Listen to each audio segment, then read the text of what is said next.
Hi Virgo, this is Jav. Welcome po sa ating channel. By the way, Virgo, this is your first quarter of the year, January to March 2026. Gamitin ang reading na ito bilang gabayin lamang. Tandaan, Virgo, ito po ay January reading. Maraming salamat po sa inyong patuloy na suporta sa mga nag-donate, sa mga hindi nag-skip ng ads. Sa mga hindi pa nag-subscribe, subscribe na po kayo at click bell notification para updated kayo sa bagong video natin. Para sa mga gusto magpa-reading po, comment po kayo ng personal reading and check ma-reply sa comment section. This is for you ngayong January 2026. Virgo, January, February, March 2026 po ang reading na ito. So, expect nyo po na long reading ito. Okay?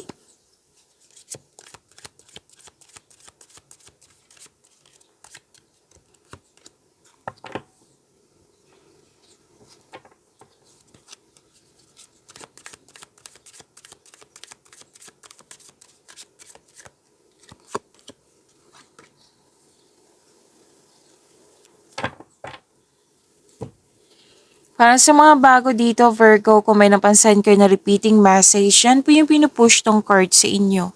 Like for example, nanood kayo sa isang video reading nyo at dito 10 at may napansin kayo na repeating message. Yan po yung pinupush tong card sa inyo na kailangan nyo bigyan ng atensyon, solusyon at aksyon kung maaari po. So, na yung energy ni Virgo. January 2026 po.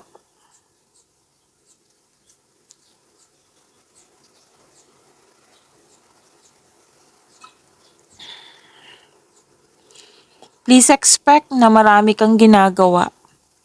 Mas lumawak yung ambisyon mo sa buhay, creativity, very supportive ka, very passionate sa gusto sa buhay, binibigyan mo ng time and effort yung passion mo, magaling ka sa mga ginagawa mo, magaling ka na leader, and please know that you are divinely guided. Very confident and sense of worthiness are elevated. Yes, increased confidence to eh. Recognition andito. So, ipagpatuloy niyo pong makinig sa inyong intuition. Okay? Ipagpatuloy niyo pong makinig sa inyong intuition kasi makakatulong ito sa pagpa-increase ng prosperity.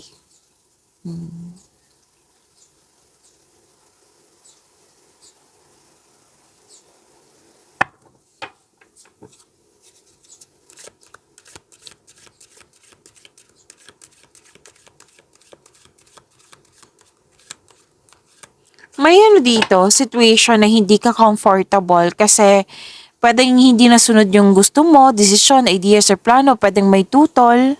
So, kailangan ng healing, kailangan ng letting go. Yes. Moving forward, move forward. Kailangan magkaroon ng hope and healing.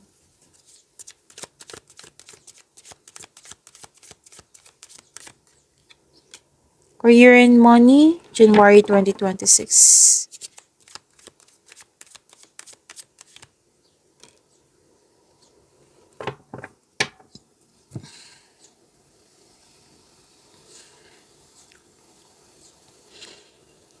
Nakikita ko dito, nagkaroon po ng granted yung manifestation mo. May nakita ko dito natangkap yung application. Job application, scholarship application, kung ano man yan. Tapos, ang ilan sa inyo kakasimula sa negosyo, trabaho. So, pagpatuloy nyo pong yung pagiging masipag nyo. Kasi nakikita ko dito yung self and financial growth. Mag-ingat din sa paggawa ng plano para magtagumpay ito. Dine-develop nyo yung hobbies or skills nyo para magkaroon kayo ng passive income. You're very focused. You're putting effort without rushing, which is good.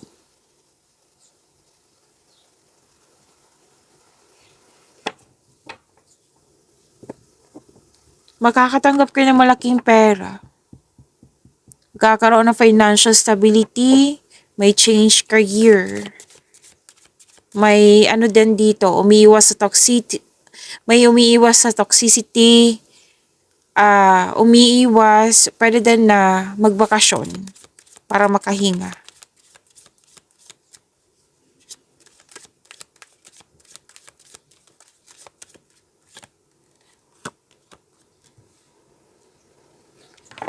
Love life, self-love, partnership, and romance, January 2026.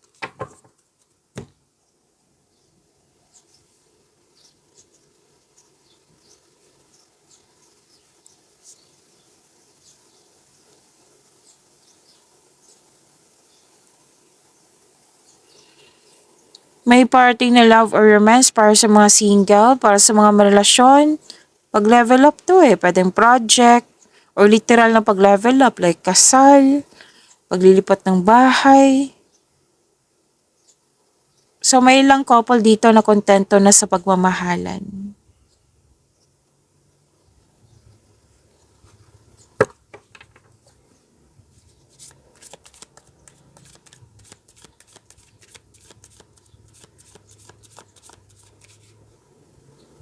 Okay.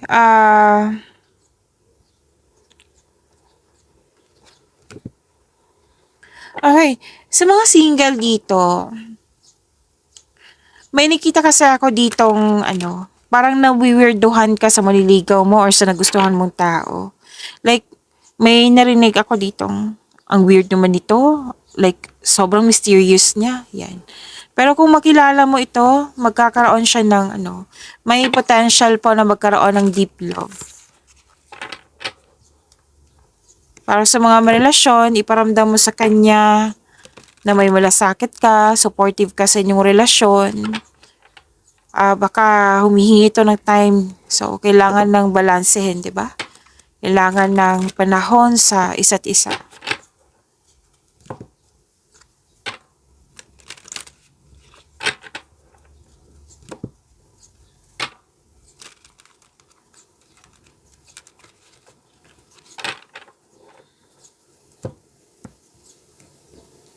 February 2026 para kay Virgo. May nabanggit ba kong Taurus? Kasi may sinabi sa akin, Taurus, Taurus, Taurus. The other day pa ito. Oh, so this reading is Virgo ha.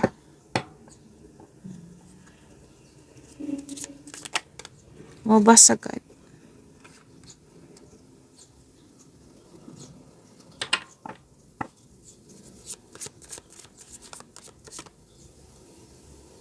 Energy, February 2026 po, Virgo.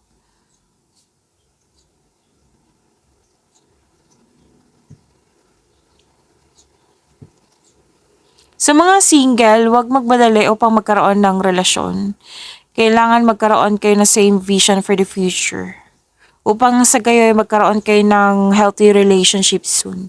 So, advice yan sa mga single. Oh, may lumabas ka sa dito.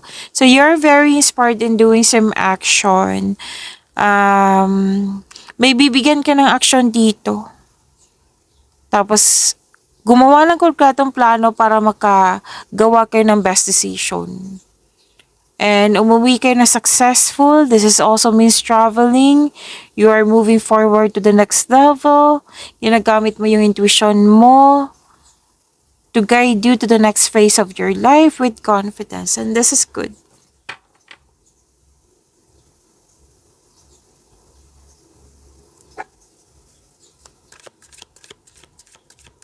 Success, new doors opening, collaboration, expansion.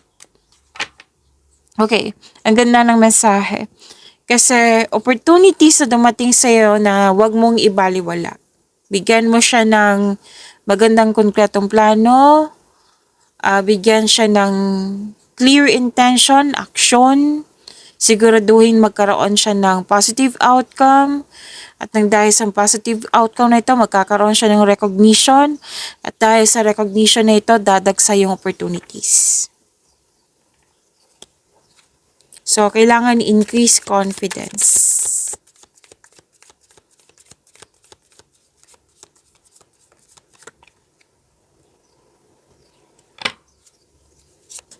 Career and money, February 2026, Virgo.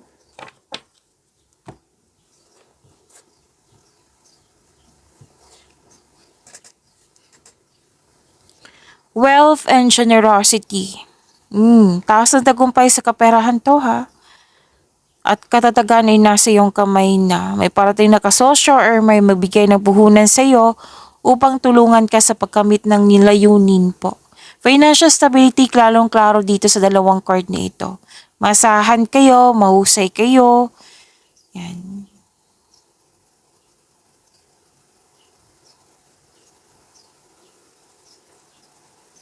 So may advice ang card nyo po dito na tamang pag-manage ukol sa pinansyal at budget para mas lumago pa ang iyong kaperahan.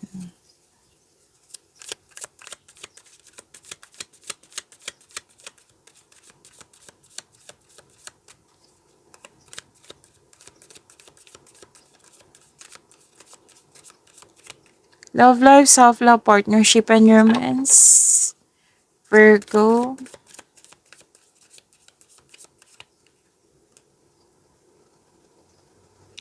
Ang lakas ng energy ng single parent dito. Pwedeng ikaw to, pwedeng siya. Or di kaya'y nanindigan kayo sa inyong desisyon. Naging honest kayo sa inyong sarili.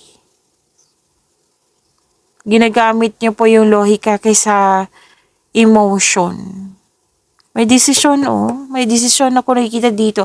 Single ka man, may relasyon sa buhay mag-asawa.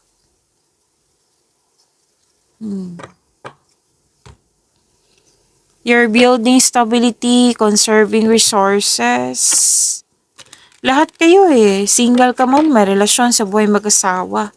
Sense of stability ang nakikita ko dito. Naging hard worker kayo kasi you're saving money for your future, or may specific goal kayo. Kaya sobrang ingat nyo sa pagtitipid at sa inyong naipon po. Na nang dahil nito, pagkakaroon ng abundance and personal growth. Posibleng may regalo, alok, or pamanang parating. Pwedeng mag-iipon kayo para magpatayo ng bahay or negosyo.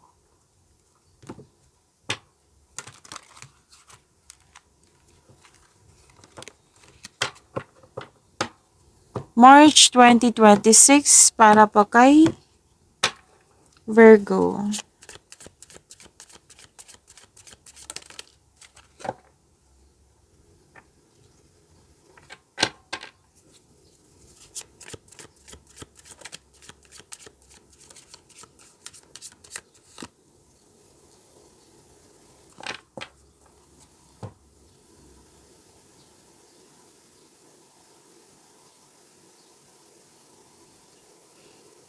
Energy.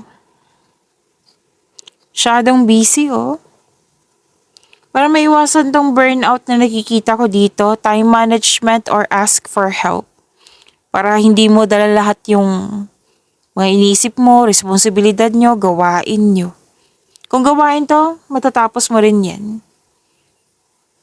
Tapos may nakita ko dito magre-rest ka or magbakasyon. Someone is relying on you for emotional and financial support, so kailangan nyo mag-usap kasi mukhang nabibigatan ka talaga. Pero ma-overcome mo to. May completion of cycle kasi yung sinasabi sa dalawang card na ito.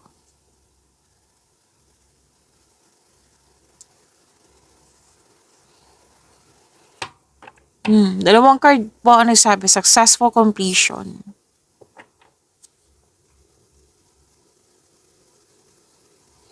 May nag-celebrate ng monthsary, anniversary, may natapos, may graduation. Basta in-acknowledge niyo po yung natapos niyo. Oo, may perfect situation dito May gantimpala or positibong resulta sa inyong mga ginagawa. May natapos na dream house po. So, everything you have worked for is coming together. Successful completion po ito. Yes. Perfect situation.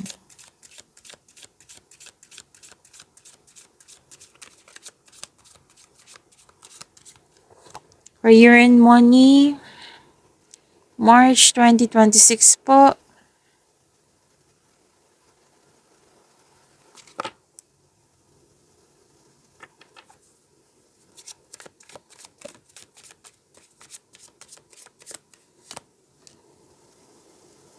Ayaw mo ng collaboration. Gusto niyong mag-isa lang. Yung makakaya mo lahat. Basta mag-isa ka lang. Parang smooth yung transaction pag ikaw lang mag-isa.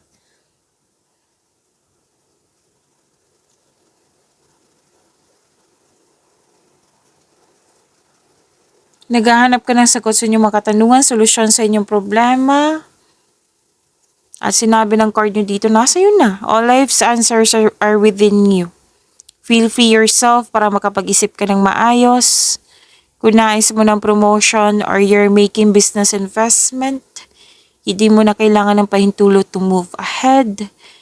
Mas gusto mo magtrabaho mag-isa rather than in collaboration.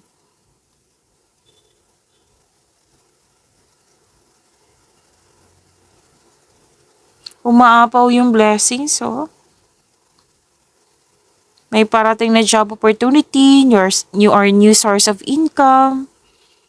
Itong mga opportunities na dumating sa iyo, magbibigay ito ng financial growth sa inyo. So, nakikita ko naman dito yung excitement nyo. Wag niyong palampasin ang pagkakataon na ito. Nag-enjoy ka sa mga ginagawa mo, magaan kasama yung mga kasamahan mo. Yan. So, this is good. Ang ganda nito. Claim niyo po.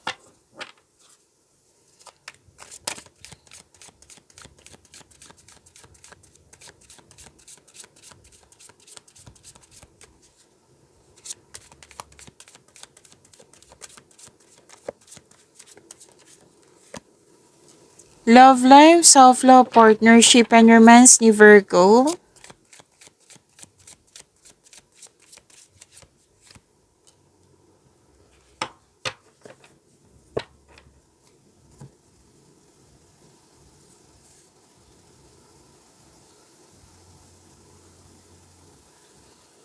Sa mga single, ideal type niyo po is romantic partner who is fun and outgoing, talkative and ready to have adventures. Pwedeng earth signs to or fire signs. May nakita rin akong water signs dito. Earth signs is Taurus, Virgo, and Capricorn. Kapwa nyo. Fire signs, Aries, Leo, Sagittarius. Water signs, Cancer, Pisces, and Scorpio.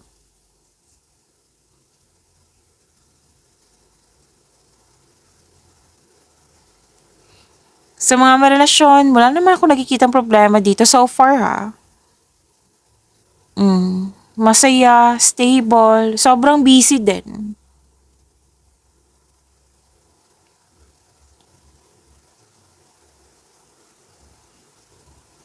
Okay. May nakita ka sa ditong situation na nangyari sa nakaraan, like naapektuhan yung present nyo. Gusto nyong pumasok, lalo na sa mga single dito, gusto nyong pumasok sa relasyon. Interesado ka. Pero aminado ka dito na you are stuck sa nakaraan. Kumbaga, aminado ka nga. Kailangan kasi ng forgiveness dito eh. You can forgive the situation. You can forgive the person yung sa nakaraan na hindi kailangan nakausapin. Kumbaga, patawarin mo siya through your mind and heart. Para magkaroon po ng forgiveness. Kasi forgiveness kasi ang sinasabi dito.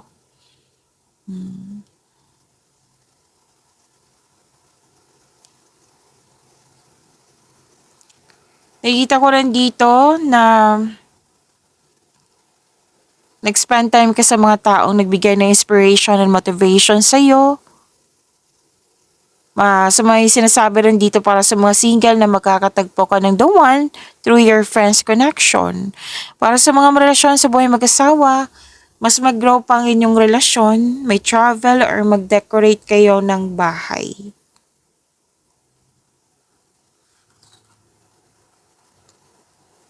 May posibilidad din na bibili ng bahay or property. So, date to marry ang mga single dito. Gusto nyo ng seryoso. Ayaw nyo na sa mga laro-laro. Tapos may nakita rin ako dito na ipakilala mo na yung person mo sa grupo ng tao or pwedeng ikaw yung ipakilala po. Pakilala sa grupo ng tao. Okay, so nagkaroon ng time sa family. Nakikita ko dito. Pag-imanin niyo po yung blessings na binigay sa inyo, Virgo. See you tomorrow. Maraming salamat.